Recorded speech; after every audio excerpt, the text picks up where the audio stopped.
மீனாவும் செந்திலும் அவங்க வீட்டில் எல்லா வேலையும் ரொம்ப சிரமப்பட்டு பண்ணுவாங்க. செந்தில் சரியான சோம்பேறி, எந்த வேலையுமே செய்ய மாட்டாரு. அதில் வேற மீனா ஒரு வேலையாக சொல்லிக்கிட்டே இருப்பாங்களா. மீனாவுக்கே சரியாக சமையல் தெரியாது. லெமன் சாதமும் உருளைக்கிழங்கு பொரியலும் பண்ணியிருப்பாங்க.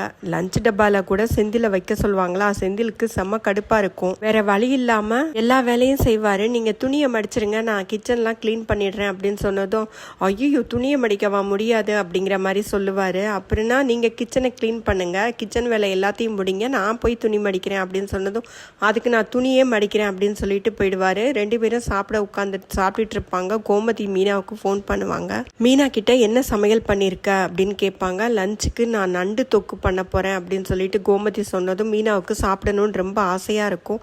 நான் லெமன் ரைஸும் உருளைக்கிழங்கு பொரியலும் பண்ணியிருக்கேன். மீனா சொன்னதும், ஐயோ அதெல்லாம் என் பையனுக்கு தொண்டையில இறங்காதே அப்படின்னு சொல்லுவாங்க கோமதி. 2 பேருக்கும் நண்டு தொக்கு கொடுத்து விடுறேன் அப்படின்னு சொல்லுவாங்க.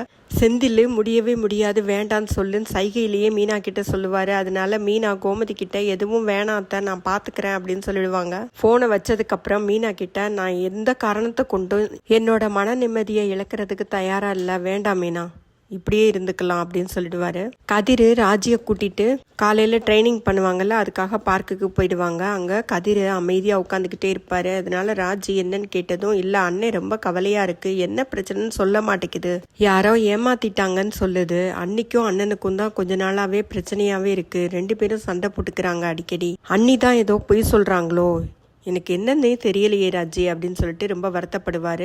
ராஜிக்கு அவங்க முன்னாடி அந்த நகை விஷயத்தில் பொய் சொன்னது ராஜிக்கு தெரியும் இல்லையா, அதை ஞாபகப்படுத்தி பார்ப்பாங்க. ஆனால் அதை எப்படி கதிர்கிட்ட சொல்கிறது. அதனால என்ன சொல்லுவாங்கன்னா, நீ இதை இப்படியே விற்று அத்தையும் மாமாவும் பார்த்துக்குவாங்க, ஏன்னா எல்லாருமே நோட் பண்ணிக்கிட்டு தானே இருக்காங்க, அத்தைக்கும் இது தெரியும், அதனால அவங்களே சரி பண்ணிடுவாங்க, நீ கவலைப்படாத அப்படின்னு சொல்லுவாங்க. அரசி அவங்க வீட்டு வாசல்ல செடிக்கு தண்ணி ஊற்றிக்கிட்டு இருப்பாங்க. எதிர்த்த வீட்டில் குமார் வெளியில் நின்று யார்கிட்டயோ ஃபோன் பேசிக்கிட்டு இருப்பாங்க.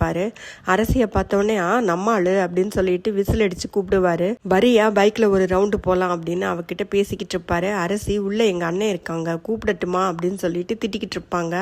பின்னாடி இருந்து குமாரோட பாட்டி வந்திருப்பாங்க. வந்து நின்றுகிட்டு இருக்கிறத குமார் கவனிச்சிருக்க மாட்டாரு. திடீர்னு அவங்க பாட்டியை பார்த்தோன்னே, என்னத்தா என்ன வேணும் அப்படின்னு சொல்லி கேட்டுக்கிட்டு இருப்பாங்க.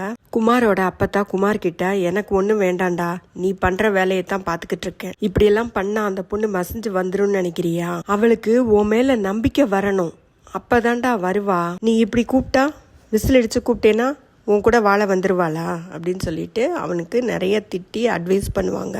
ஒழுங்கா நல்லபடியா இரு, மறுபடியும் ஏதாவது வேண்டாத வேலையை பண்ணிட்டு ஜெயிலுக்கு போற மாதிரி பண்ணிடாத அப்படின்னு சொல்லிட்டு போயிடுவாங்க. கோமதியும் அரசியும் கோயிலுக்கு போய்கிட்டு இருப்பாங்க. அப்ப பழனி அங்க வருவாரு.